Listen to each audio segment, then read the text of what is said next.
Hola, hola, buenas tardes chicas, buenas tardes chicos. Aquí me tenéis otra vez dispuestos a daros una pequeña charla sobre un filósofo que también ya os anuncio para vuestra tristeza, aunque creo que más bien va a ser para vuestra alegría, que va a ser el último ya, puesto que el curso está prácticamente finiquitado, el tiempo que os quede pues prefiero que lo dediquéis a preparar las asignaturas que lleváis para selectividad y por no daros más la tabarra en definitiva, ¿vale? Bien, de hoy vamos a hablar de un filósofo muy importante que se llama Kant, Immanuel Kant.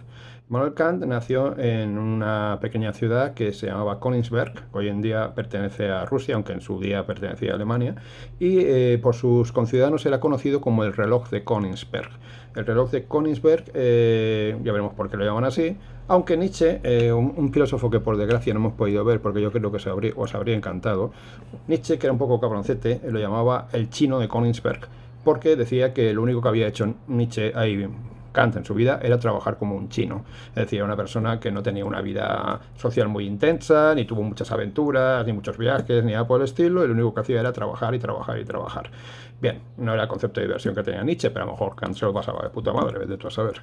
Bien, voy a hablaros como siempre un poco primero de alguna anécdota de la vida de Kant para que veáis lo meticuloso y maniático que era en todas sus cuestiones, en todos sus temas, y luego ya pasé a hablar un poco del pensamiento de Kant. Bien, para empezar no es cierto que fuera tan aburrido Kant como nos dice Nietzsche, porque en su juventud parece que se dedicaba a jugar al billar y a ganarse la vida jugando al billar, es decir, hacía apuestas, era un jugador profesional, así que, bueno, pues tuvo también sus pequeñas historias, ¿no? Pero lo cierto es que era una persona muy meticulosa. Por ejemplo, os voy a contar un poco su horario de un día normal, un día cualquiera, porque todos para él eran exactamente igual.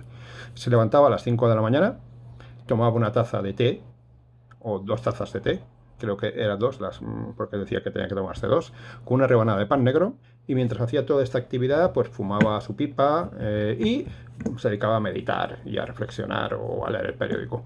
Una vez acabado esto, pues este desayuno, pues se dedicaba a trabajar en sus clases, en sus conferencias, en sus libros, hasta que llegaba la hora de comer. La hora de comer era muy importante para Kant. Kant decía que la comida no se puede hacer en solitario, que hay que hacerla junto con más gente. Entonces siempre tenía invitados para comer en su casa. Estos invitados tenían que ir de un número que iba de 3 a 9. No podían ser ni menos de 3 porque 2 decía que no, realmente no es un coloquio, sino simplemente es un diálogo y no es interesante. Y más de 9 ya no se puede hablar. Vosotros mismos habréis podido comprobar cuando os vais de cena de clase que si os sentáis en una mesa donde estáis los 25 o 30 que sois en clase, no vais a hablar con todos los que hay. Al final acabáis hablando con el grupito que tenéis alrededor, ¿no? Y eso es lo que Kant se temía. Él quería que hablaran todos. Entonces, si un grupo de más de 9 era impracticable en ese sentido. Bien. Eh, Tanto odiaba comer solo que un día que resulta que no tenía invitados porque le había fallado a la gente, le habían fallado a sus amigos, mandó a su criado a que fuera a la calle y recogiera gente, ¿vale? Los invitados comían sus platos favoritos, es decir, él no se imponía un menú, ellos podían elegir lo que querían comer, pero Kant siempre comía lo mismo. ¿Y qué comía Kant? Pues comía bacalao fresco cocido, carne asada, pero ojo, atención, se limitaba a masticar la carne y a sacarle el jugo. Y luego el resto de la carne lo escupía. Sí, era un poco cerdo, que vamos a hacerle, pero esto es lo que hay, ¿vale? Luego también comía pan, mantequilla y queso. Y así exactamente todos los días. Al acabar la comida, fumaba su segunda y última pipa del día y se bebía un vaso de vino caliente hervido con cáscaras de naranja. ¿De acuerdo? Y ya no volvía a comer hasta el día siguiente, es decir, no cenaba ni nada por el estilo.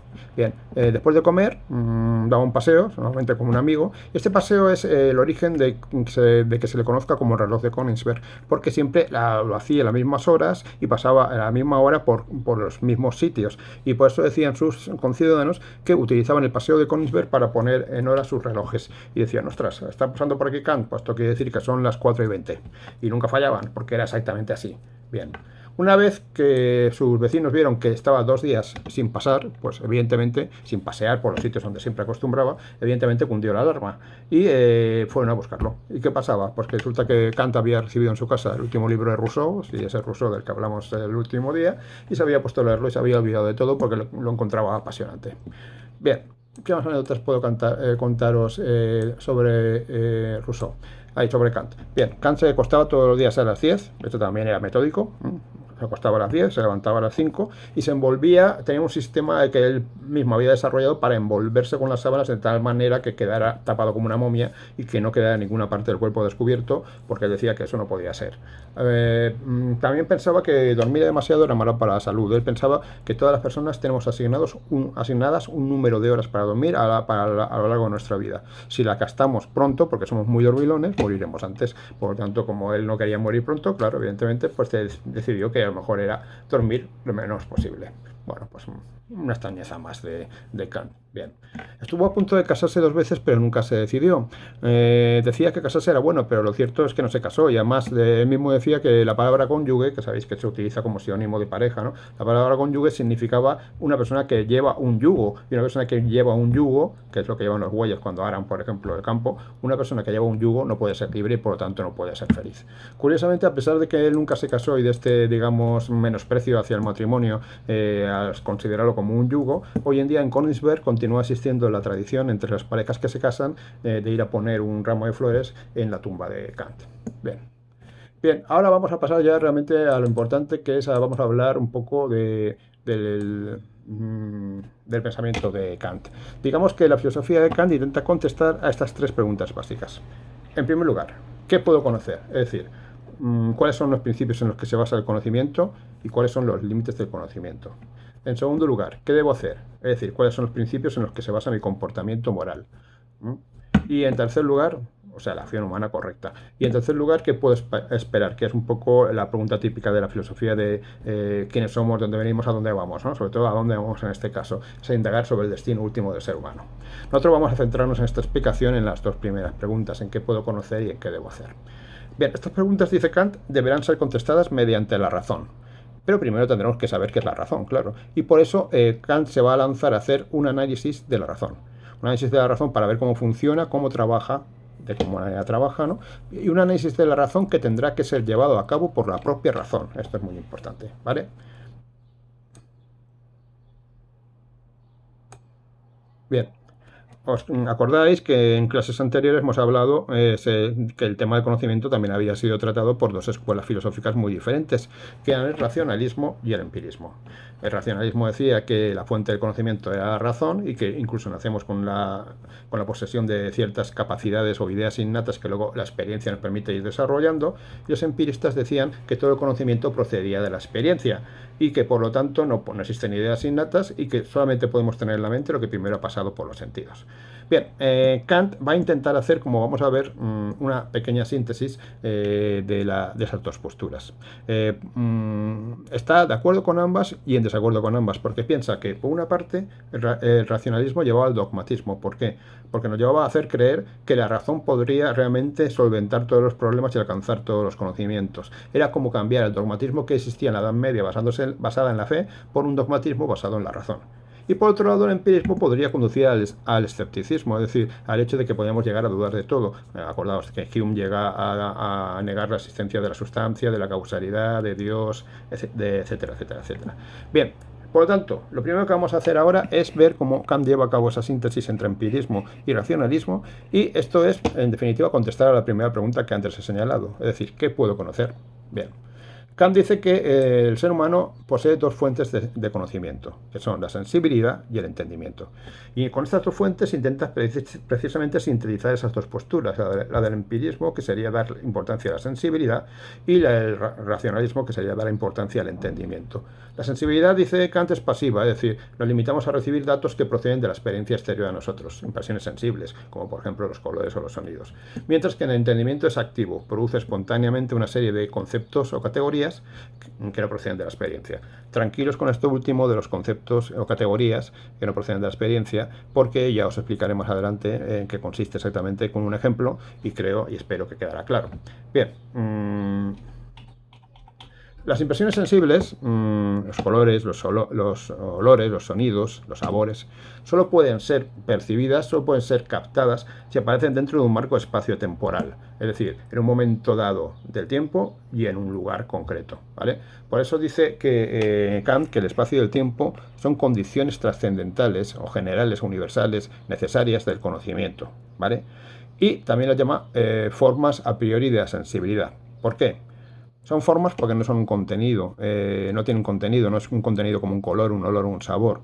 Son a priori porque tienen que ser anteriores a las impresiones, es decir, es el marco en el que aparecen las impresiones. Yo ahora mismo estoy hablando y vosotros estáis teniendo una impresión visual mía, pero esta impresión que tenéis la estáis teniendo en el marco de un espacio que sería, por ejemplo, la pantalla, no solo la pantalla en la que estáis mirándome, sino también todo el marco espacial que rodea en este momento, vuestra habitación, vuestro despacho, donde sea, y en un momento temporal concreto, ¿no? Evidentemente. Bien, bien.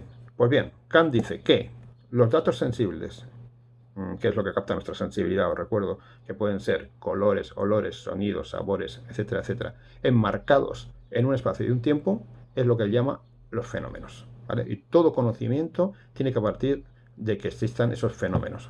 Los fenómenos que, repito, no son más que datos sensibles enmarcados en un espacio y un tiempo. Bien, ahora vamos a hablar del entendimiento.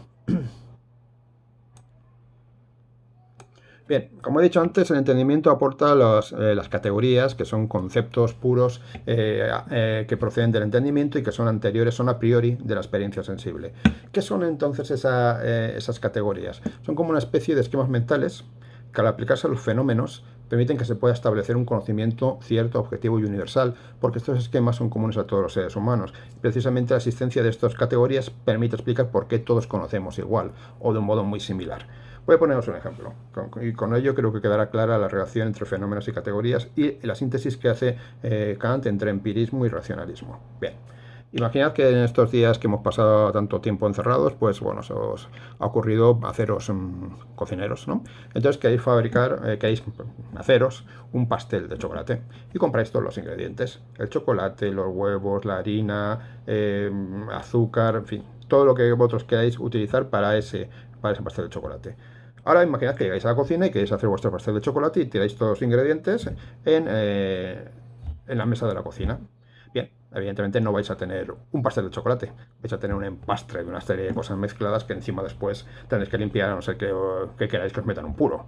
Por consiguiente, necesito algo más para el pastel de chocolate. ¿Qué necesito? Un molde donde vertir todos esos ingredientes, ¿de acuerdo? Si yo tengo solamente el molde, pero no tengo con qué rellenarlo, no tengo pastel. Si yo tengo los ingredientes, pero no tengo el molde donde echarlos, tampoco tengo pastel.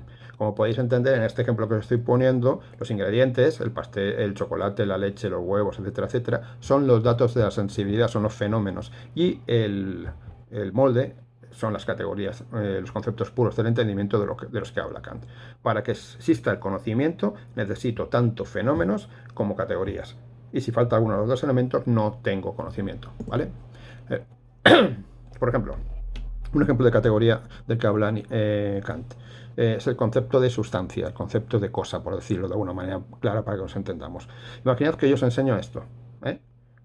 Sabéis que es un limón, pero bueno. Supongamos, dice Kant, que no tuviera el concepto de categoría, el concepto de sustancia, perdón. Si yo os enseñara esto, lo único que veréis sería una mancha de color amarillo. No tendréis por qué saber, ni intuir, ni entender que esta mancha no es unidimensional, sino que continúa por detrás y crea un objeto que tiene 3 dimensiones y que podéis tocar. ¿Por qué sé que esta mancha de color amarillo, digamos, tiene un cuerpo? Es una cosa, porque aplico a los datos de la sensibilidad, que en este caso serían un color, si estuvierais aquí también un tacto o un olor, aplico la categoría de sustancia y sé que esto es una cosa, ¿vale? ¿Se entiende? Bien, a todo esto, claro, en el caso de que cualquier cosa no la entendáis, ya sabéis que me escribís al grupo de WhatsApp y me planteáis la pregunta que queráis. Otro ejemplo de categoría que pone Kant, el concepto de